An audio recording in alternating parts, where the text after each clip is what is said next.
Coming to you live from Lahore, the capital and largest city of the Pakistani province of Punjab.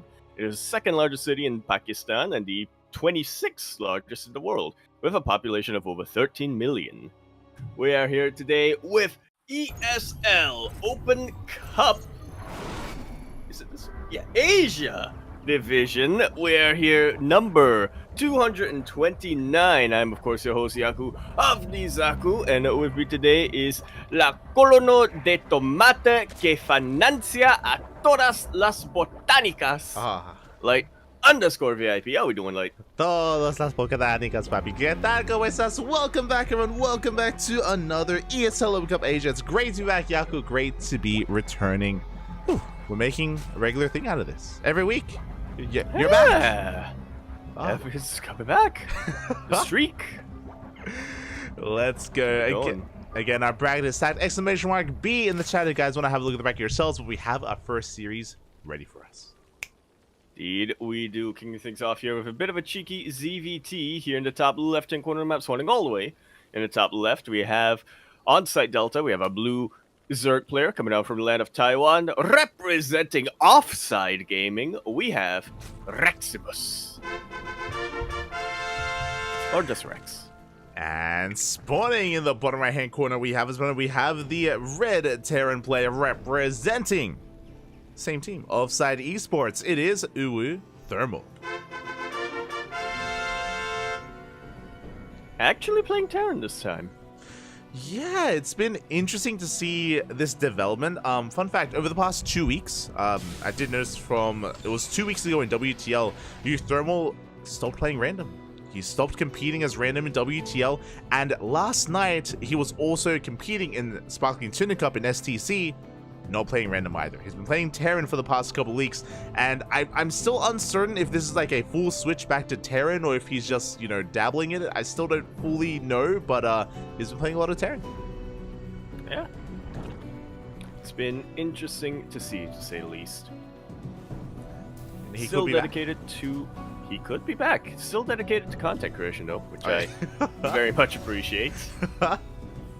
Oh yeah, yeah. But it's definitely interesting to see here Uthermal playing Terran once again. I have to imagine that a lot of that does come back to WTL and the fact that, Offside Esports is in a pretty good spot to make it to the playoffs, but they still need to win as much as they can in the upcoming weeks. So I have no doubt that Uthermal is aware of that. He knows that Terran is his best race. He's been playing it for years and years and years. So might as well stick to it and give his team a little bit of a better shot in those playoffs. 100%. I imagine if he wasn't competing in WTL, then maybe he'd just stick to random. But as you're saying, he wants to give himself and his team the best chance moving forward. So yeah, I'm really excited to see how he does perform. On top of that, he did compete last night as well in WTL. He played against Oliveira in a TVT, and Uthermal, he almost 2-0'd. It was crazy how well he was playing. Wild.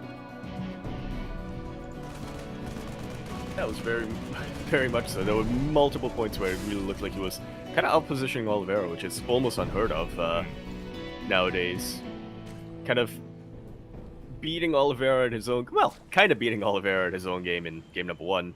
Almost doing that in game number 2, but Oliveira somehow managed to clutch that one out. Oh yeah, so we'll see how Uthermal's looking like in at least this matchup. As oh my god, we open up with a 1-1-1, and it is for not a Banshee, it is for a Fusion Core. Cloaked? No, not cloaked. Range libs. I'm excited. Cloak libs? You're an animal. Oh my god. Imagine if libs could cloak. Yeah, this is going to be an interesting one. A very committed build as well. I do love that we're going for a Liberator first. It is designed to try to hide this and make it look like an Obfuscate and make it look like we're going for a more standard build when it's anything but. Yeah, like how you described it. Very standard build. Hellions are pretty much as orthodox as you can get here as an opening in TVC. Very maneuverable, good for clearing up creep, and if there's an opening, potentially damaging the workers as well. Tech Lab is now on the way, so I have a feeling this Fusion Core is no longer for range libs. What do you mean no longer? It never was. Just... You're like, but he was making a Liberator. It just made sense. Yeah. Rush into range libs. True. Exactly. Queens can't attack. True. And what, you gonna get Mutas? You don't have Lariat? Maybe you're onto something. Maybe. Yeah. Regardless, we see our Liberator head towards that natural base. At the same time, first BC is on the way as we speak, and Rex has been denied the scout. He has an Overlord outside the natural, but he has not been able to enter. Not yet. Liberator does rock up. Drones are going to be going down. So far, so good. And again, Uthermal, his goal here, the win condition, or at least the ideal, is to just keep this build hidden for as long as we can. Oh, yeah. I have to wonder if he'll do the pro gamer move of immediately teleporting that BC across the map, or if he's gonna slowly edge it over on the sort of outskirts of the screen. Yeah, I mean, if it is hidden, it would be... I wouldn't be opposed to just teleporting right in, but we'll see as we have double down on Mass Hellion. Armory is on the way. It's going to be BC into Mech, I imagine, as we're soon going to be seeing some additional factories. So Uthermal is looking to mech it up. Hellion's moving in, and here comes that teleport.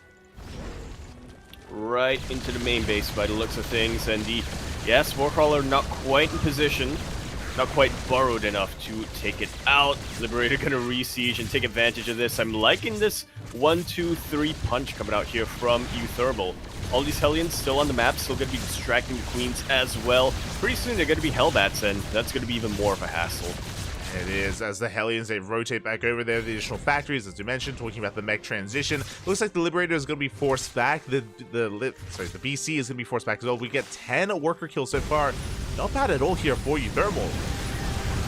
Yeah, pretty good. I mean, it's an expensive opening, so he does need to deal this damage, but a lot of the times we do see this specific opener just not work out very well. Cyclone's on the way to help deal and kite against the roaches as well, so yeah, this full-on battle mech coming out from Uthermal as he lands the third.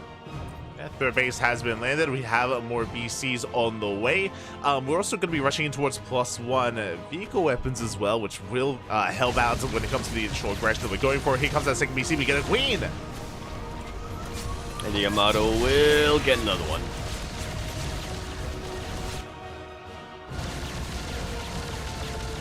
Liberator from earlier finally going down, but the BC still raining hell from above. Rex now going for a massive counterattack of all these roaches. He made them earlier. He's got to make use of them. But BC teleport came off cooldown. There are plenty of Cyclones here to flank and deal with the flank and kite against the roaches like so. Yeah, exactly. The BCs are going to be able to eventually clean this up. The roaches are trying to at least shut down the Hellbats, and they will break through the Hellbats. They're getting themselves the Cyclones. Damage is being done. Can we get some SCV kills? This might barely be worth it here as we're getting even more worker kills. The roaches are going to eventually go down, but not before they bring down everything at the third. Yeah, and arguably you want to get rid of the roaches at this point. Knowing what you're up against. Spire is about to finish up here for Rex. Also about to have 3 BCs in the air here for Ethermal.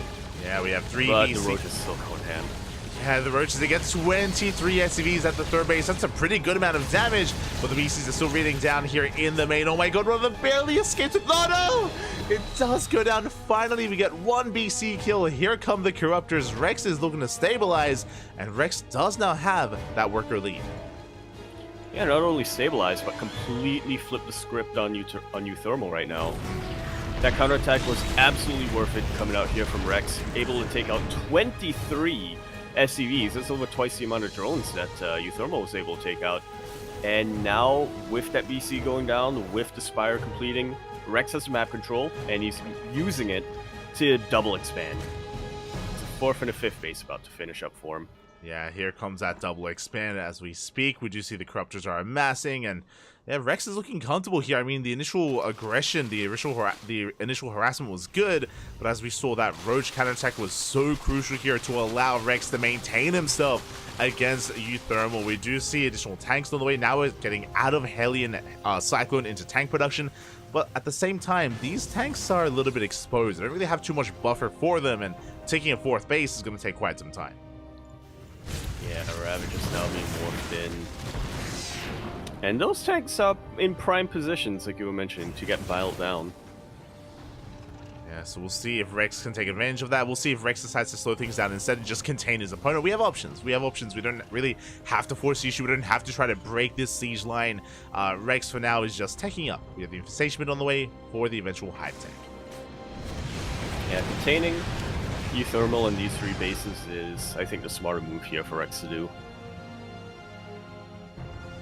Like you said, it's a very tough siege line to break through. There's plenty of missile turrets being produced on the ground, and you know the tanks are a little bit spread out, but that's still a massive wall of tanks that you don't want to be marching roaches into. Definitely. So for now, Rex is just calming things down, backing off. There's a Hive now on the way. We're working on Neural. Okay, that's going to be an interesting upgrade that we can potentially utilize here as well for our Zerg player. And I imagine we're going to be working towards, I would imagine, you know, Broodlord Investor here with that Hive. Yeah, well, it makes sense considering the Spire production. No missile turret at the back of the main base, so Rex is going to make full use of that and try to caustic spray down as many buildings as he can. Focusing on the armories for now, which is not only going to deny upgrades, but also going to deny a couple of units. Yeah. Such as the Thor from popping out. Oh, yeah, there we go. Both armies do go down. We do out of some of these Corruptors, but that was well worth it. We deny the upgrades. At the same time, Hellbat Run By gets cleaned up as well. We get 4 drone kills. And can we get a BC? Ooh, barely cannot. Oh, just not. Yeah, once again, well worth it here for Rex. Sacrificing a handful of units to just completely cripple the tech progression here of Uthermal. Yeah, again, we have to restart those armories from scratch. Meanwhile, Rex just engulfing the rest of the map, spreading his creep, taking more bases, maxing out. There's that greater spire that we spoke about. So we are working towards Broodlords. A second spire would be ideal just for double upgrades as well. And yeah, Rex is kind of looking quite comfortable here. Yeah, he's stable. He's not really been harassed for most of this map. This Hellion run by will get a couple of drones, but at this stage of the game, Rex is up so many bases. He's got 2, 4, 6, 8 of them, compared to the 3 of Euthermal. Oh yeah, that's Which, if you're wondering, is a great 8 is higher than 5. That's mad. It's higher than 3 as well.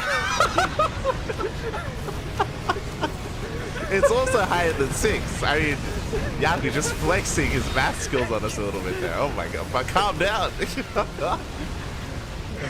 Anyway, Euthermal does still have a very beefy army, and he's trying to catch Rex right now just before his transition finishes up. There is a lot that he can do, but Rex still has a lot of production and a huge bank to work with to try to slow this down and buy himself enough time to get that Greatest Fire. Exactly. So here we go. We do collapse some of the army. Tanks going to be going down the vials. So not quite connecting, but we have plenty on the ground. Plenty of that Roach Ravager. The army is slowly breaking through, but again, Rex is remaxing. Euthermal, this is all he has. Yeah, Rex is remaxing on much more efficient units. These Lings at this stage of the game can completely shut down tanks and Thors like this. It's just not enough Hellbats to buffer for them.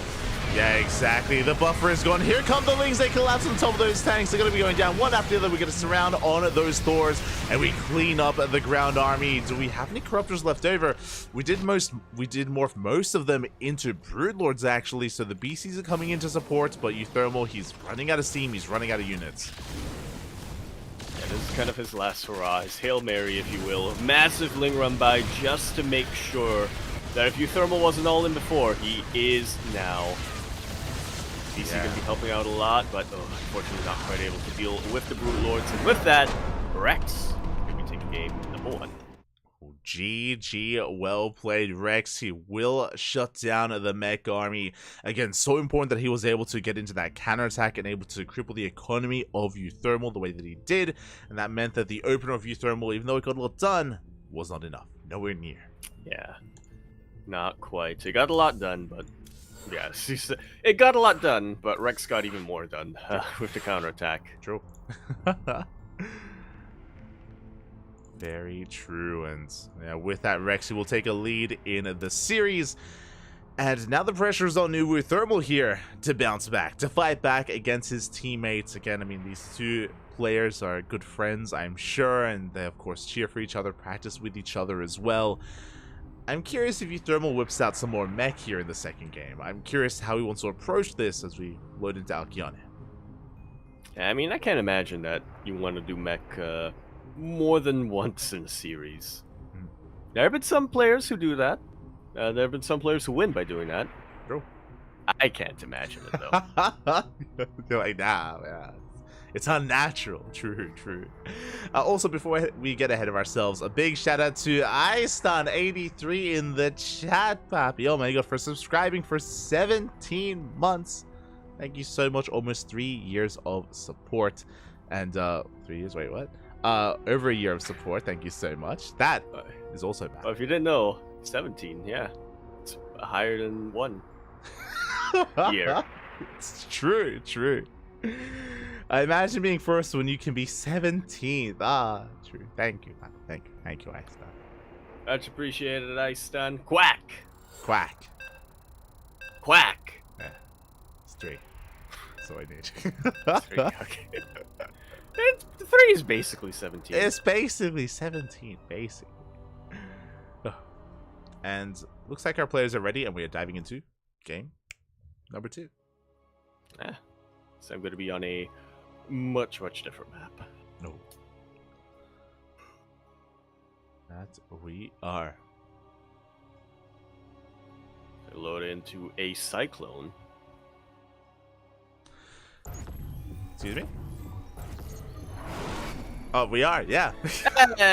So we have it now on Alkione. We're going to be continuing our series now. We're over here in the bottom left-hand corner map, spawning all the way in the bottom left, up 1-0 in this best of 3 series. We, of course, have our blue Zerg player coming out from the land of Taiwan. He is representing Offside Esports, Rex.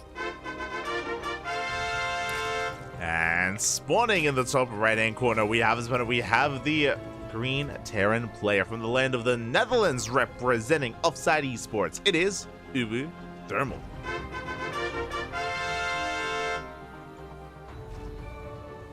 I have to wonder, because for a long time it was onside gaming.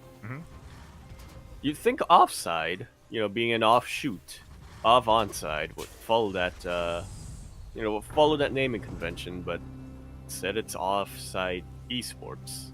Yeah, if you remember, onside, before they merged with Team Vitality, if you remember, they switched to just onside on its own, just like in all caps, just onside. So for a while, I was like, oh yeah, I guess so. This is gonna be offside, right? And then I found out, no, it's not. It's offside esports. I'm like, guys, we need There's gonna be a third.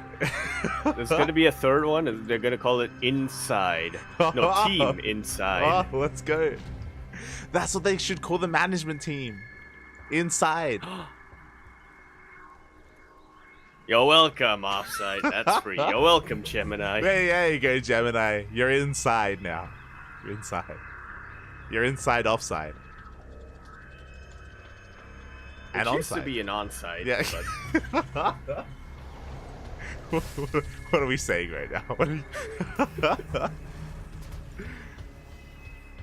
I like that. We need a team inside. Like that just, yeah. I like it. It's good. What else can we do? We can do outside GG. Oh yeah, who's team outside? What are they? They're like the investors, the sponsors of the team. That would be... But from what I've heard... Wait. I need confirmation on this, but I believe Onside is also the name of like a sports apparel? True. Yeah. True. So technically, Onside is the sponsor. Onside is outside. Onside is up. So many layers. Well, offside is technically outside, right? In football. Yeah? Yeah. Yeah. Okay. We're getting started. We're gonna calm things. Keep going.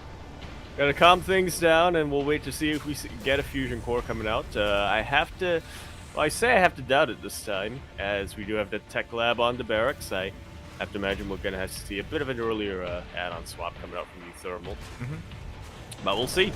Yeah, once again it's a 1-1-1. Once again we go for a delayed third TC, so another aggressive build here by Thermal. As you said, they should be leading into an add-on swap, but oh, never mind, we're going for Marauder production instead. This looks like a Hellbat Marauder push. Yeah.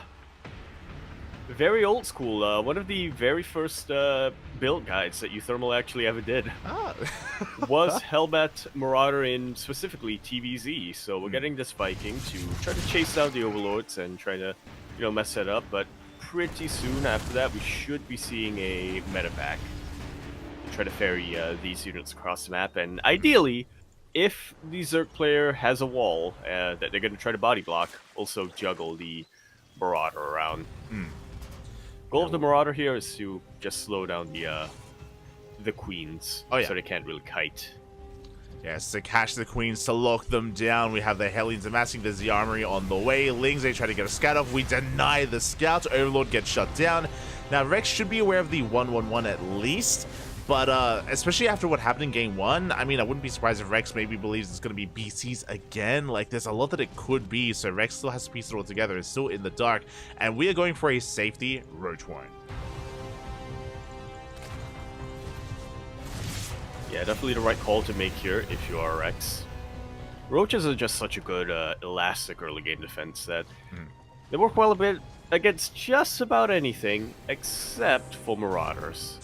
Yeah, and we need to defend here and now. The Roach Warren is not going to be done for this. We need Lings and Queens to defend instead. We do go for the Medevac. Medevac takes a couple of hits, but here we go. The army dives over the Queens. And there's the power of concussive shells in early game TVZ. Queens trying to kite back, Queens trying to retreat, but they just cannot. Good juggling coming out from Thermal, only losing one Marauder so far. Landed Viking providing a little bit of additional DPS, but the concave here coming out from Rex is absolutely... Whew. That was aesthetic. That was aesthetic, that was effective, and he also was banking a lot of energy on these queens that, sure, he wasn't able to kite back with them, but he could still transfuse, he could still keep them alive long enough to out DPS Euthermal. And with that, we have held against the initial wave. Euthermal still committed. There's no third CC behind this. We have Stim on the way. Euthermal, he needs to break this here and now. Liberator has arrived. We're pushing towards that third at the same time. A big link counterattack. The wall is a wall. The links they kept outside. And we're pushing it. We're getting some of the queens. We're running out of transfuse. Indeed, we are. Spore Crawler on the ground. Going to try to force the unsiege, but there's still plenty of Terran to out DPS everything else. Only the Zerglings are back home. Yeah, the Lings are now turning back around. Every queen has fallen. There's one queen remaining. Now, roaches are in production, bearing in mind that they did, or they were on the way. They pop out just in time. We have not lost any workers. We have not lost our economy. Not yet. Not just yet. We lost a lot of queens, which is always painful, but you know, Rex is still mining. He still has production to get more units out.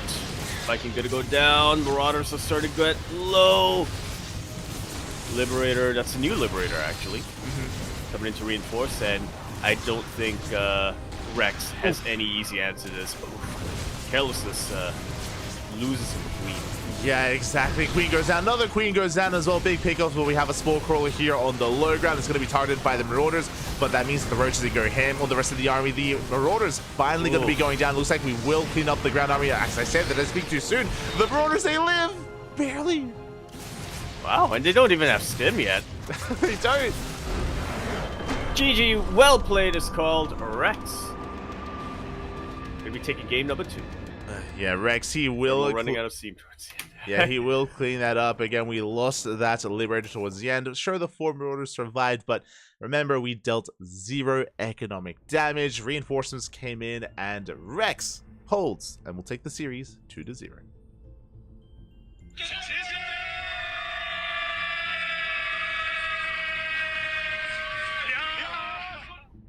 I have to apologize for still wrapping my head around that one. I was befuddled a little bit by how quick the GG was called here from Euthermal after losing that Liberator. I literally forgot where I kept my GG button on my phone. Okay. Like which screen I scrolled by, I was like, is this it? No, that's a different app. So good, it's so good. GG, well played. Rex will take it 2-0. My condolences to Euthermal, but was a fun series nonetheless with very interesting builds as well. So GG, well played. Rex make it into round 16. Indeed, he will. Could be the CVZ where he shall face Dark. I have to wonder if this series is going to go on the Euthermal YouTube channel. 100%. Yeah. Just as a little bit of analysis, you know? I'm sure he will. But again, it looks like we do have quite a number of updates to go over. So let's actually have a look at that bracket and figure out where we are and where we're headed. Indeed. So we have a pretty stacked bracket coming in tonight, not just because of the number of signups, you know, for ESL Asia, but also a lot of players who we don't normally expect to play, or some of them who do participate but kind of irregularly are now here and are now participating and competing in ESL Asia. So as we just went over, Euthermal versus Rex, 2 players who we don't normally see here on ESL Open Cup Asia. We used to see Rex a lot more often back in the day, but not so much nowadays. Euthermal as well took a bit of a step back from competing a while ago to focus more on content creation, but now both of them are on offsite, both of them are back, both of them just played. And Rex is going to move forward to face Dark in the round 16. Just below this, though, the other series that's going on, a PvP between Creator, who is a regular here in ESL Open Cup Asia, and Skillus, who hasn't been able to wake up and compete in ESL Asia in quite some time. It's a rarity to see the Europeans here. It is a very rare thing. You know, at the start of the year, we saw Showtime for like a month, and then it disappeared into the ether again. And we sometimes see Bratok back in the day, right? Art when he lived in Korea. Reino, of course, is staying in Korea. But yeah, like European representation is not seen too often in these ESL Open Cups. So it's just really exciting to see not just Euthermal, but Skills as well. Yeah. Speaking of the Europeans, Rainer, obviously, who is living in Korea, still competing today. He's going to be waiting for the winner of Rogue versus Cyan in that next round. What you got your money on there, Light? Ooh, I'm betting on Cyan. Okay, I'm having a hard one there. I mean, I would love to see an ace match. Rogue has been impressing, so I think I want to lean on Rogue there, but I can see Cyan taking that for sure. Yeah, a little bit of that cheeky PVZ in the round of 16, potentially. Moving on from that, Stats did just defeat Fork, so I feel like we see this very often nowadays. Stats and Classic are going to be facing off in the round of 16. Oh yeah, the PvP is going to be upon us. Scrolling down, we have Solar waiting for the winner of Trap versus DRG. Oh, that just concluded. Oh, looks like that just concluded, but it looks, once again, it is great to see Trap returning to competitive form. DRG not going to be an easy opponent, and what was the score on that? DRG definitely not going to be an easy opponent, as he was able to take out Trap 2-0 by the looks of things. There you go. GG. Dongregyu takes on Trap, goes on against Solar in the round of 16. We have Nightmare versus Hero. We have Shin versus Firefly. And we have Gumiho waiting for either Ryung or Jim. Indeed. You know what I'm noticing here? Is that we do have a lot of players who kind of sign up for ESL Asia somewhat irregularly, but we are missing a couple of regulars. The big two on my mind. Byun and Cure. Oh yeah, the two big Terran players. Yeah, I was thinking the exact same thing here, where they are suspiciously absent. They were also absent last week, but yeah, it's interesting to see that they're maybe taking a bit of a step back. Oh right, of course, they're traveling. Byun is in Canada.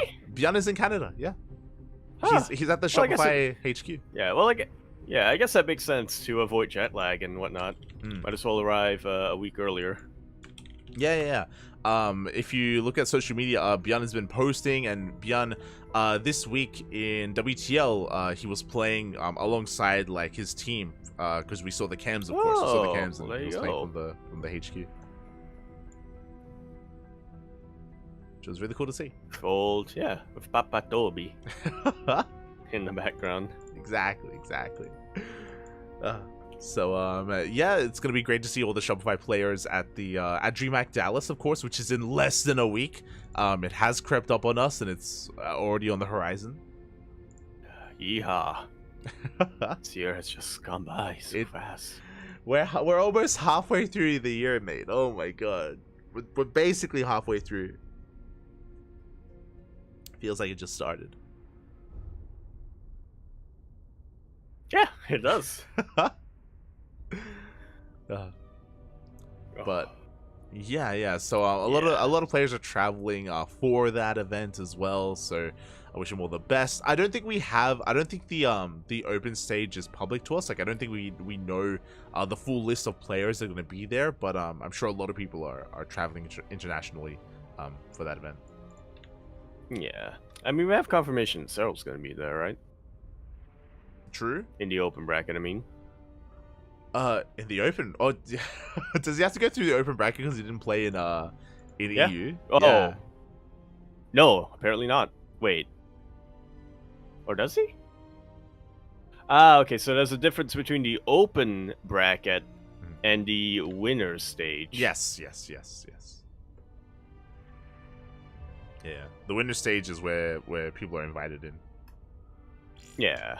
People are invited in, but it's not quite it's not quite the playoffs, it's not quite the knockout. Yeah. But it looks like we have our lobby vetoes are done. We have our next series here. It is going to be that ZVZ between Rex and Dark. Here we go. Coming in, we see the two WCS portraits facing off against each other.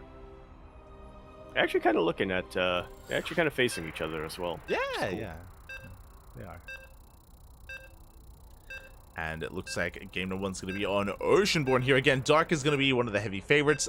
Dark, was, I believe he wasn't competing last week either in the ESL Open Cups. He was suspiciously absent from ESL Asia. But if you remember, that was also around the time where he was posting pictures of his daughter. So maybe it was just looking after and parenting. How dare he?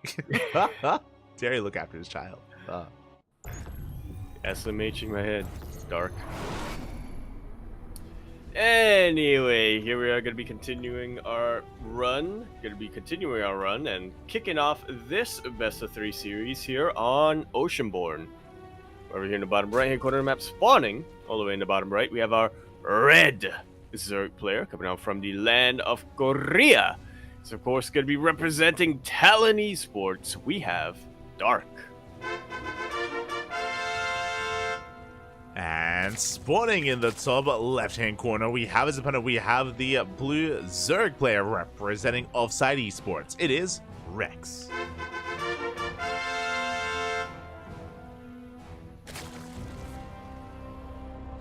Dark finally able to come back here and have a little bit of time to compete in between parenting, preparing for his GSL stage, and potentially going down to Dells as well.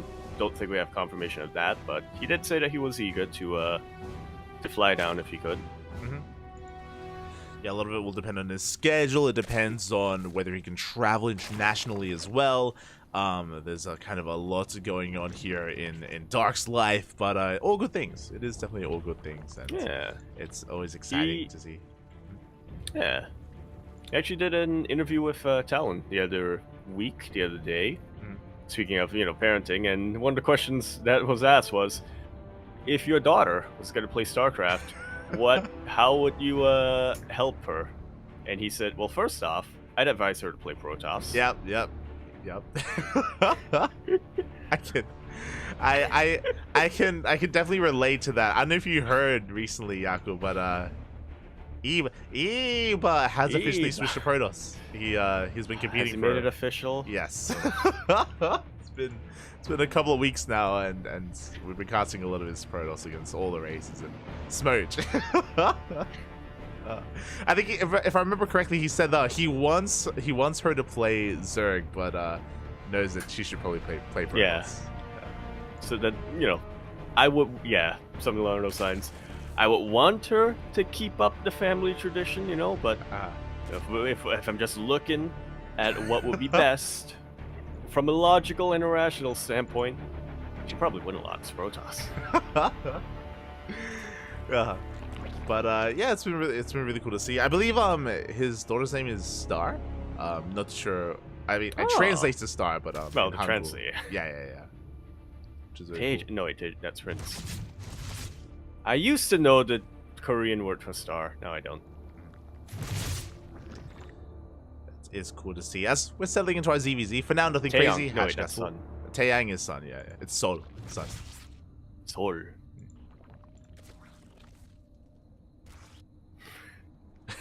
It'd be kind of funny to name your daughter after old mate Taeyang.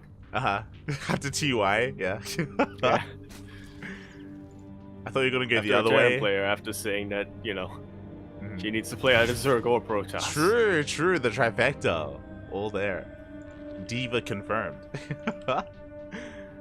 But for now, we are just settling into our openers. It was a hatch gas pull into our third base. We do have a hidden Roach Warren here for Dark. It is far faster than that of Rex, so we can end up committing to earlier Roaches. Speaking of, Roach production has commenced, and Dark has cut workers. Oh, wait, we're sending him. Indeed, he had. He kind of cut workers, and we do see why Dark's Roach Warren was able to finish up much quicker as well. It's because Rex was a lot more focused on his banelings. Now, both players did get baneling nests at about the same time, but Rex actually continued to mine gas, and he did commit to getting a couple of banelings out. Yeah, and here we go. Dark is going all in. We have Link spotting across the map. We have Roaches amassing as well, and Rex did maybe over-drone a bit too much here, droning up to 41. Ay. Workers are not what we need right now. Yeah, this is a little too much for his baneling. Connects with a couple of Lings, but of course Lings are going to be the least of Rex's worries right now. Yes, one more Baling does get a decent connection, but the Roaches have arrived. The third base is going to be forfeit, but the goal here is not just the third, it's to break and kill and end the game here. Can we get into the natural as Lings, they try to catch some reinforcements. Baling does go off. The Queen's waddling a little too far forward, and they do get caught by these Roaches. A lot of free volleys do get popped off. Third base will stay intact for now, but like you were saying, it's not going to be enough here for Dark to just kill the third base. He's going straight for the jugular, and he's getting it. Oh yeah, he's going straight for that natural. We've broken on in. The boys are being pulled away. Baling does connect. GG gets called, and Dark will take game number 1. Just like so. GG, well played. Yeah, fair. Yeah, GG, very ruthless coming out from Dark, very well hidden, I would say. Well, very good deception coming out from Dark. Was hiding that Roach Warren for such a long time. Rex, for most of the game, was convinced that they were on the same stage. You know, they were both gonna Lingbane it up, gonna drone up for a little while, but stay on that Lingbane stage for a while. Dark obviously had other plans. Yeah, exactly. I mean, it's really important that we point that out, that of course Rex was deceived a little bit there. That's why he was droning. He just assumed that it was going to be a standard game, but as we saw, it was anything but a standard game, and with that, Dark does take a lead. Pretty depends on the region. Yeah. You know? You're like, what does standard really mean here? Okay, like, you know, going for a Roach Rush, I mean, yeah, that's just Dark. True, not wrong. It's just Dark. Yeah. He's a Roach boy. Yeah. It's his standard. Star, if you're watching, take notes. If you decide to play Zerg in the future. There you go. As we're now getting to that second game, Alcyone will be our map of choice. Very popular second map coming out here so far tonight, as we continue our best of 3 ZVZ here on Alcyone. As you were saying, we're here in the bottom left-hand corner map, spawning all the way in the bottom left. We of course have our red Zerg player coming down from the land of Korea. It's of course going to be representing Talon Esports. We have Dark. And spawning in the top right-hand corner, we have his opponent. We have the Taiwanese Zerg player, the blue Zerg, representing Offside Esports. It is Rex.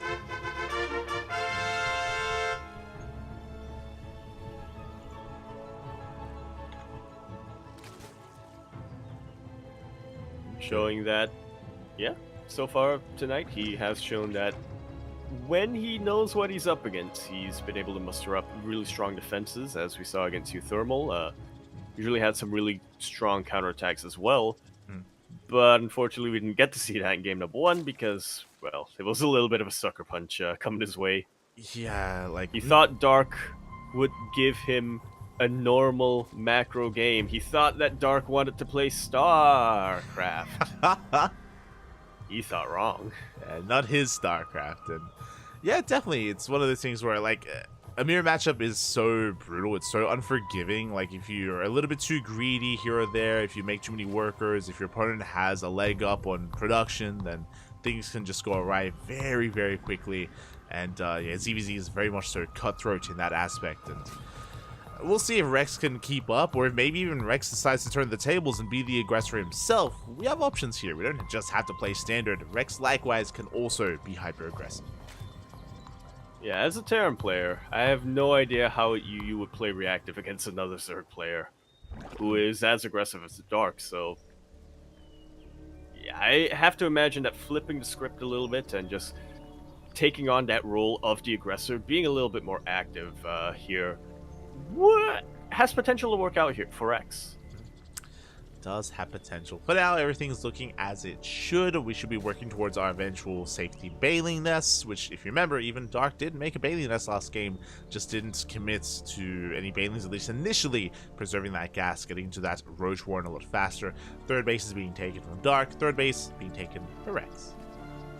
Or is it? These lings kind of chill out by the... Just they can see each other. Yeah, they're just staring each other down. They can see each other. They have vision from the Zanglaga Tower and from the vent. So. Oh my god. Dark doesn't have vision anymore. Yeah, that's the thing here. Is there we go. The Lings, they do pass by each other. Like, the problem there is that if Dark attacked, then he loses control of the Zonaga. Then he can't attack into the Fog of War. So, like, you just get damage done for free, as we saw. So that was a weird dynamic going on there. But for now, Lings, they get past each other. Oh, yeah. As Rex is looking to turn the tables a little bit, is going to be our first player to commit into roaches. Oh! Is going to be committing here. We do see Link coming from behind, and Rex will come out on top here in this little trade. Spectre's he wants a Link! He wants it! Oof! And he still comes on top. But... yeah, he does. But the Ling goes down, which is a morale victory here for Dark. It is the moral victory. Meanwhile, Roach Run is done. We're going to be flooding roaches across the map. As you mentioned, the trends of table. This is the same build that Dark went for, but now Rex going for his own Ling Flood with his own Roach push across the map. Decent baiting action here so far. Dark is holding, but Dark does not have access to his own roaches. He only has Lings for now. Indeed, he does. Now, Dark did notice that Rex's Ling speed was a little bit delayed, so I have to wonder if that's enough of a tip-off for him that Rex is going to be playing aggressive. Dark is still droning though, which is worrisome for him. Yeah, drones are on the way. We finally get eyes on the roaches. Now Dark knows what's going on, and can he get us around some of these roaches? Looks like he can. Looks like 2 roaches may go down, but more are coming out to reinforce, and Rex, he's pushing. He's going for his own all-in. They're going to be flooding Lings from behind all of this. Dark knows that he cannot compete when it comes to roach production. It's going to take him way too much time, so instead he's going to get a couple of spine crawlers. Going to get a couple of banelings to try to slow this down while he gets his own roaches up and running. Yeah, the queens come forward. Every single queen, actually, the roaches as well go target firing out of Rex. He does focus down every single baneling, and now Lings, they can come into support, and Dark, he's losing ground. Rex, can we get us surrounded? Looks like we can get us surrounded with the queens.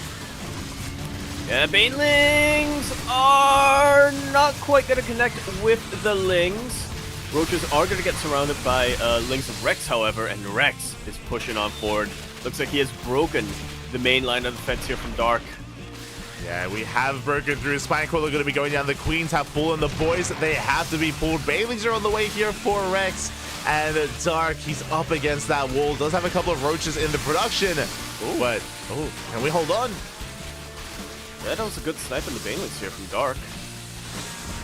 Trying to make use of the choke point as best as he can. Here come more Lings. And Dark, he can afford to lose some of these workers. He can afford to pull the boys. But GG gets called. Rex snowballs out of control. And Rex ties up the series 1-1. GG. Oh, nicely done here from Rex. So, Dark, he didn't think Rex had it in him. But he did. Essentially, this is a weird game. This is a weird series. So both players have done the same build and they've won with it. So what does that mean? Does that mean here in the ace match, do we both just go for roach all-ins and just all-in each other? Or does neither player all-in and do we end up in a standard game? I'm gonna say worker rush. Worker rush from both our players.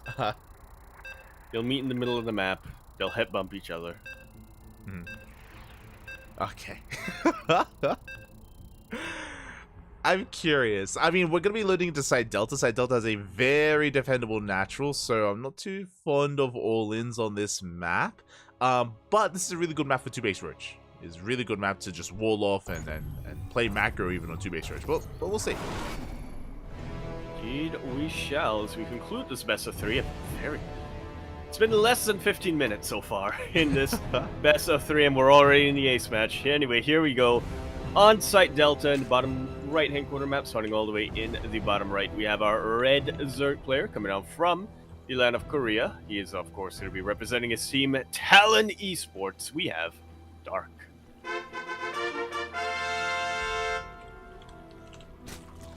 And spawning in the top left-hand corner, we have the blue Zerg player representing Offside Esports, tying up the series 1-1, forcing the ace match, Papi. It is Rex. You'll love to see it. That's you too, and our eyes are going to be peeled here to get a read on the Roach timing. You know, when do we throw down the Roach Warren? When do we take our gases? How aggressive are we going to be? How economic will we be instead? Yeah, it's definitely something we have to keep our eyes glued to the production tab for. You're mentioning that Site Delta isn't the best map to all in. You have a very defensible natural base for one, but on the flip side, that's also why it's less expected when you go all in. True. You're like, I hear you, Light. It's not amazing, but they won't see it coming. I mean, with Overlords though. I mean, well, let's get Vikings for true. it. Just make Vikings. There you go. Pull out a mark. Yeah. But now there we are, just getting into our standard openers for the time being. We're droning up. For me, I'm just gonna be curious if we throw down a Baneling Nest or not, whether we do play 2-base Roach or not. We have seen that a lot from Rex, for example, on a map like Site Delta, so there's definitely a viable option here if we want to play a little bit more defensive. Otherwise, we can just drone and take a third. Yeah, there definitely is a way to play aggressive on this map. But it's, you know, exactly what you said. Get roaches, stay on 2 bases, and most importantly, force your opponent to also stay on 2 bases. It's definitely a dynamic that we have seen in ZVC in the past, and we could see it again. Meanwhile, Rex is going for the third, is going to be taking his drone over. Likewise, so is Dark. So no one is playing 2-base play. We're rushing into our third bases. It looks like standard play for now. For now, as that gas count, that gas bank slowly builds on up. Baneling Nest coming down from both of our players, so they are taking this seriously. They are playing it safe for now. It's a lot of lings coming out from Rex.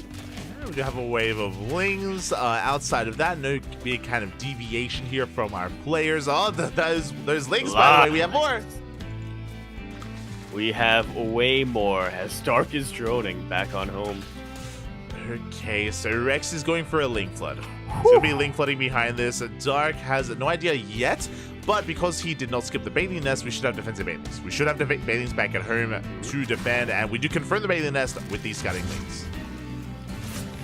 I just see the number next to the ling arc, next to the ling icon keep going up, and I get flashbacks. Baneling just barely survives. Baneling does survive here. We get into the third base. Third base is going to get surrounded. The Queens are waddling on down. Banelings, they have arrived, and with these Banelings, we can zone away the army, but can we get a kill on the base? Oh. Yeah, we're going to have to try at the very least. There's a very dedicated opening coming out here from Rex. Good snipes from Dark. And Banelings are going to be zoning away this army. Means they're going to get a couple of free volleys off while the lings try to avoid the Banelings. Yeah, and it looks like Fuse is available, but Dark doesn't feel like he needs to yet. And it feels like Dark, he has held. He's zoned away this army. The lings, they have not done enough. They almost killed the third, but almost is not good enough here. Not in this matchup, as we do have 4 Banelings remaining. The lings, they go for the third base. Oh. He wants that. He wants the hatchery. They might be able to take it out. The Queen's in on position, the Banelings in on position, and the hatchery will fall. Mission accomplished. Whew, okay, now we're droning. Now we are droning. Well, now Rex is droning, and as Dark creates more lings. Oh, big connection in the middle of the map. Cheeky move there out of Rex, by the way, and now Dark is in a bit of trouble. He is committed, as you mentioned. He wants to try to reciprocate that damage, but lings, they come in once again. They go for another cancel. And that Baneling positioning may have just won Rex the game. It may have. I mean, Dark just doesn't have much left to work with here. He's waddling in with a handful of these Banelings, but we have lings to shut them down. And how good of the connection is going to be there? We get some decent connections. We clean up a lot of lings. We do clean up a lot of lings, but the rest of the lings, the rest of the Banelings, were stuck back at home as Rex continued to throw in some run-bys. He really wants to make sure that Dark can never get beyond a 2-base economy. Exactly. All these lings are across the map, then maybe Dark would have had something to follow up with after cleaning out all of those lings of Rex. Yeah, he's just been stuck at him defending. I mean, for good reason, as he can barely get the third base up and running. Finally, it has been thrown down, and Dark is trying to settle into his 2-base setup here. Roaches are on the way, but Rex, he's not stopping. He's not slowing down. He's moving out with his entire army, with lings, with Banelings, and can he deny this for a third time? We shall see. Dark taking this a lot more seriously. He's kind of been forced into the position of almost turtling up. Say almost, because obviously this is EVZ. Turtling up doesn't really work, but... Not with that Lungus. Yeah. And we don't even have a Lair yet, so... Yeah, we're still on hatch deck here. We're still trying to stabilize. And I mean, Dark has been able to drone up to 42. Rex is not droning, by the way. Rex, he is not droning up this third base. We are making roaches. Rex is going for an all-in. He wants to try to catch Dark while he's maybe being a little bit too greedy. Up! Yeah, that's definitely the idea. Oh! Uh-oh. I love this move from Rex over and over again. Just sends the Banelings to the middle of the map. He knows exactly what the pathing of the Lings are going to be. So he just sends them out preemptively. Exactly. He denies the morphing and Banelings towards the top side as well. And Rex, he's just all over this. Dark is in trouble right now because Dark made an extra wave of drones. He has been droning on up. Now we're making roaches. We have spine crawlers on the way. We desperately need those spines. And here comes the all-in. It's all or nothing here for Rex. Can he break Dark? It's going to be close. I mean, there's a lot of energy on these queens. There's a lot of transfuse. Yeah, it's a lot of spines, and by a lot I mean 2. That's a lot. But still quite a bit, yeah. For the stage of the game, for that many roaches. It's not too bad. Banelings trying to connect on the queens, but they do get sniped by the roaches in the end. Transfuser being thrown down left and right here for Dark. The concave is looking very strong for Rex though, and it looks like the concave is too much for Dark to deal with. Yeah, with the Ling reinforcements, we force Dark back up the ramp into the natural. I mean, he's going to be able to have the best case scenario defense here, trying to come in from behind, but the numbers are just not in his favor. The Spine Crawler went down. We're busting into the natural, and Rex is doing it. He is doing it. He's getting a full surround on top of these queens. Banelings connect to take it all out. Dark forced to pull his workers, but he can't even afford to lose too many of them here. He's already losing an entire mineral line, and he has no response still to these roaches. Dark, he's staying in this. His tournament life is on the line, but it looks like Rex is about to cut him off. Yeah, Rex, he snowballs out of control. He has broken into that natural. 19 drones go down. We do see Dark trying to muster up an army, and it looks like Dark is going to be able to clean this up, but he's down to 30 workers. Rex behind this is droning, is saturating his third. He is even getting high, so round 4, 5, whatever the next round is of the next wave of attack is going to be absolutely brutal here. Oh yeah. I want to say optimistic. I want to have some hope here for Dark, as obviously Dark has shown himself in numerous times in the past to be able to thrive in these low econ scenarios. But yeah, the math just isn't in his favor. Yeah, I mean, in a mirror matchup, right? That's the problem here, is that both players have the same tools. Both players, they have the same units available here to each other. The Queen gets surrounded. The Queen is going to be going down as well. Good pick up here by Rex. You see Dark getting ready for his own Ling run by. Back at home, we have roaches in position. Rex, as long as he defends, as long as he fortifies himself, he can maintain this lead. And here is how we bounce back. The Spire. Indeed. 2-base Spire. Well, 3-base Spire. We have 3 bases, but looking at the worker count, it's 2 bases. Yeah, we're rushing into gases. You can see here we're taking our extra gases at the third base. We have, yeah, there we go, now taking the gases in the main as well. This is a desperation move, but it is possible to bounce back with mutas if Rex gives Dark time. Yeah, And that's definitely a big if, though, right? Galera Constitution more than halfway done, and once that finishes up, Rex, he hasn't droned for a very long time. He doesn't want to have a long, drawn-out macro game. He doesn't want to go into the late game. He knows that he is going to be at his strongest relative to Dark once he finishes his roach upgrades. Exactly, and here come those upgrades, right? Like roach speed is about to finish, +1 range is about to finish, so this timing is going to be brutal. But here come the first wave of mutas. They're going to be able to force back the overlords, and Dark could potentially buy time, but again, this is his one and only chance, is to force back the army. The problem is, it's coming, and I don't think that the muta is going to be able to stop this. Yeah, I'm just looking at the army supply difference, and we're kind of at the point where Rex doesn't have to be careful. He doesn't have to hold back. He can just tank these muta shots and keep on pushing. Even reciprocating some of the supply damage here. Yeah, there it is! WW. GG gets called as the Mutazes scout the push, and Rex will take it 2-1, eliminating Dark from the tournament.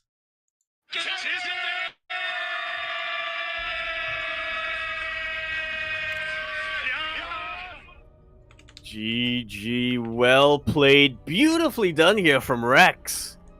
Not many players could say they were able to eliminate Dark in a ZVZ like this, but oh boy.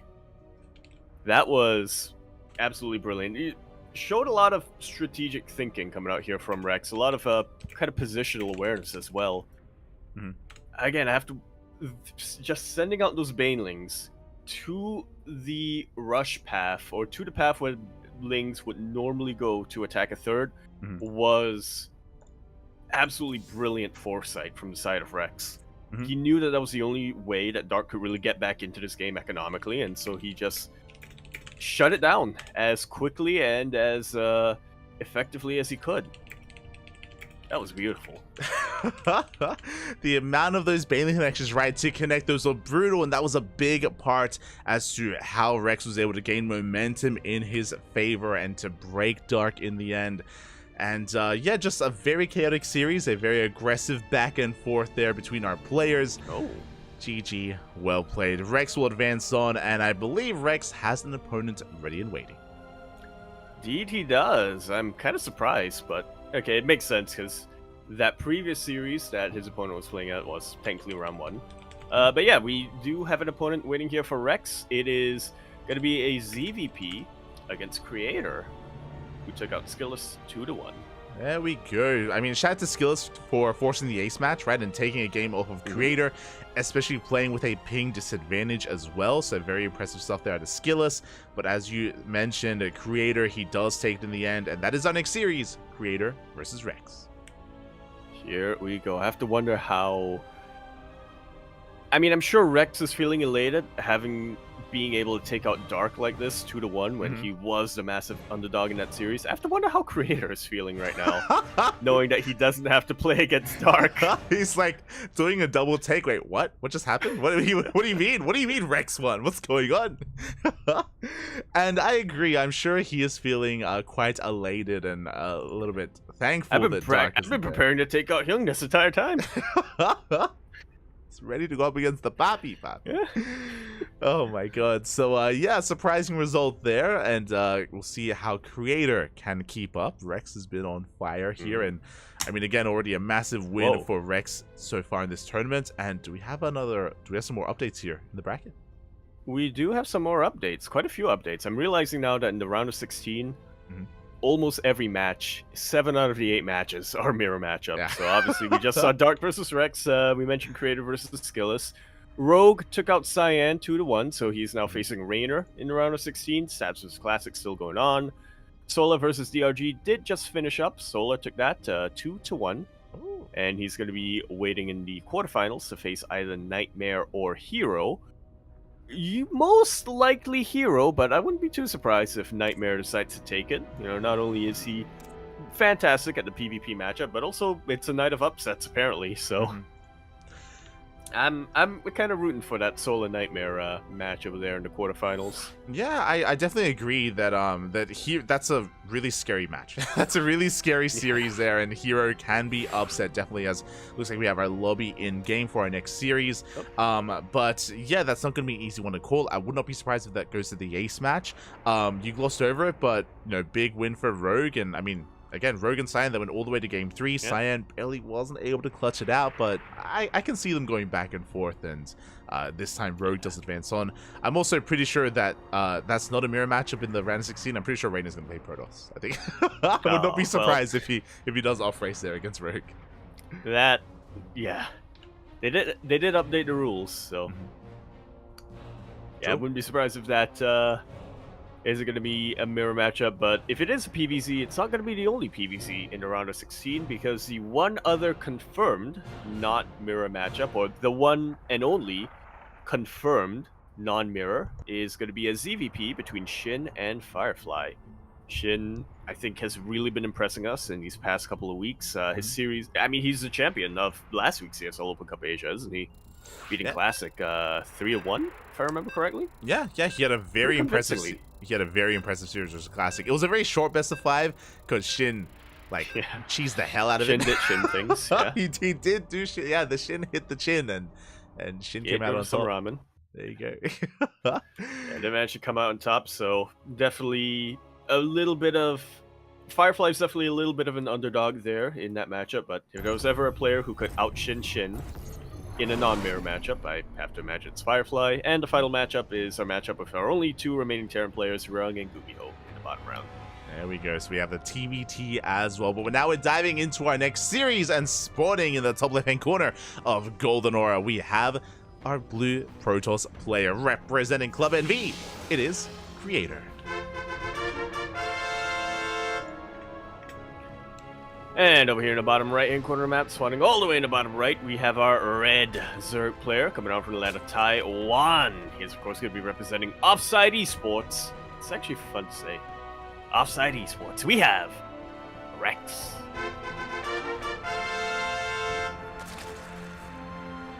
Here we go.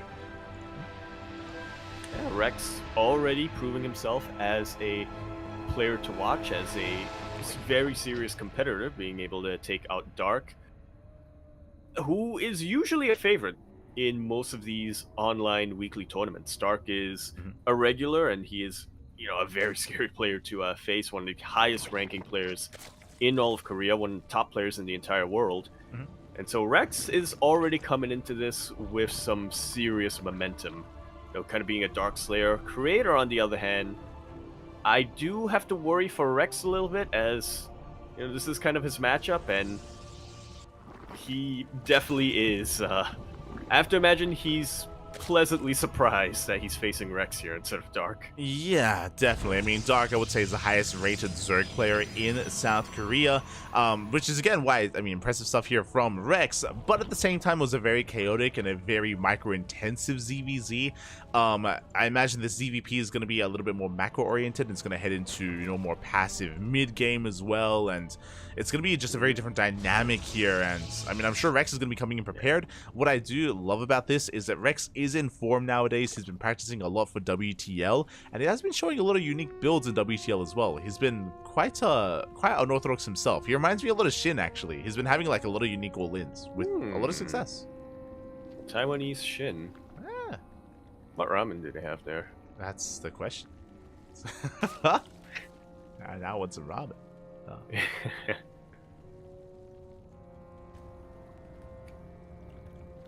That's a very good question. Did you end up ordering Shin Black yet?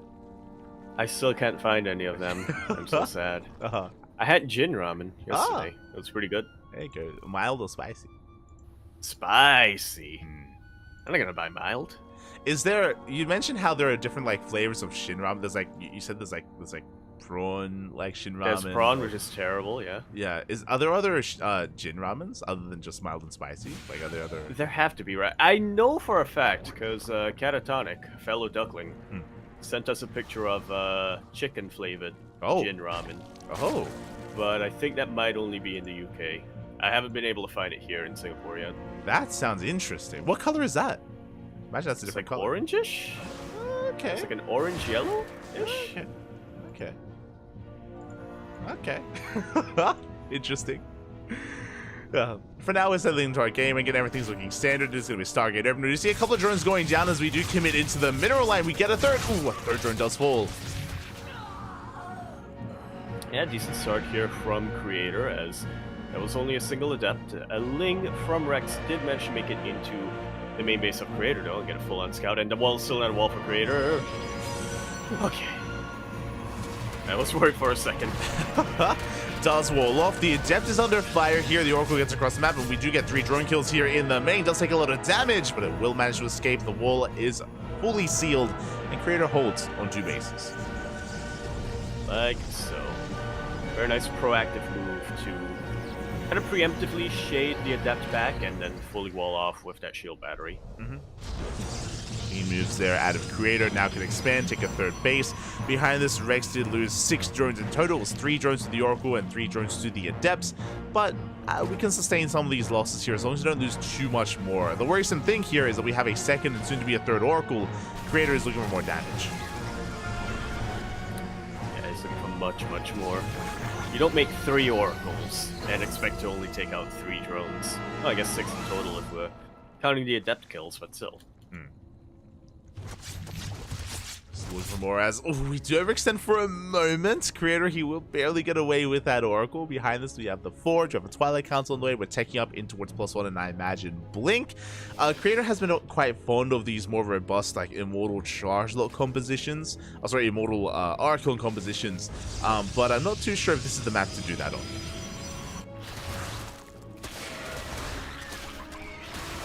Yeah, we shall see. Creator, especially in PvZ, is known for his timing attacks. His timing attacks that aren't really standard timings for anything, really.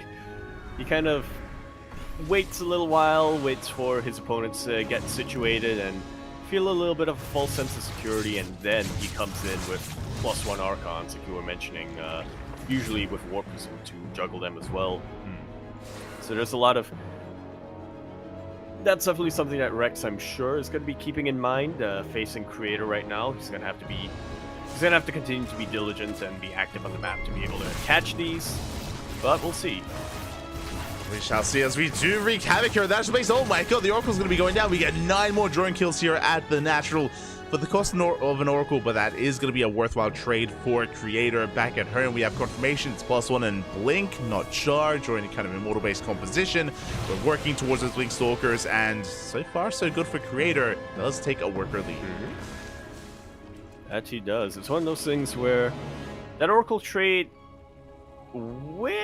is worth it and also isn't worth it. It just, depends on how much he needs stasis wards as the game goes forward, Because that was a lot of damage, and with that damage, he takes a very strong lead in the worker count, but also, if Rex is a little too aggressive, then Creator's gonna wish that he still had that Oracle alive. Definitely, as the army moves down. As this is happening, though, a big shout out to the people inside of offside and onside. Shout out to the team owner, giving a bit of a donation in the chat, $6.90. Nice! With the comment, formidable T-Rex. Rawr. XD. XD, man. Thank you so much. And again, yeah, Rexy was popping off already here tonight, and can he keep it up? Stalkers have arrived. They're trying to force the denial here of the hatchery, but it looks like we should be able to hold on to it. I say that. Reinforcements do come in. Yeah, even more Stalkers, and Blink did finish up a while ago, so they're going to be able to evade and stay off of creep as much as possible. Creator senses a little bit of an opportunity to keep on pushing, and he's going to take it. He has Blink, and he has Recall. He might as well. Yeah, he has everything. It looks like we're trying to transition to Hydras. 1 Hydra, 2 Hydras go down. Very nice target firing here out of Creator. Cleans up so much of this creep. Contains Rex to 3 bases. We're trying to expand on the right-hand side, but there's barely any creep here to support a Creator. He has eyes on that hatchery. He's going to look to take it out once again. Rex is free Overlord, and that was the kill, not a cancel here from Rex. Rex, unfortunately, with that damage from earlier on, just hasn't really been able to get situated, hasn't really been able to get enough of a Ling force to buff of his Hydras and Roaches. It's actually an interesting choice to go for Roach Hydra in this matchup now. Yeah, I mean, Ling Hydra can do well. Committing here Roaches first can be difficult to really get by as Stalkers, they dive into the main base. We pick up more of these Roaches, more of these Queens. Really nice pickups here from Creator, and all he has to do is just deny. Deny the 4th over and over again. Just contain Rex to 3 bases and take our own 4th. Creator, he has an insane economy behind this.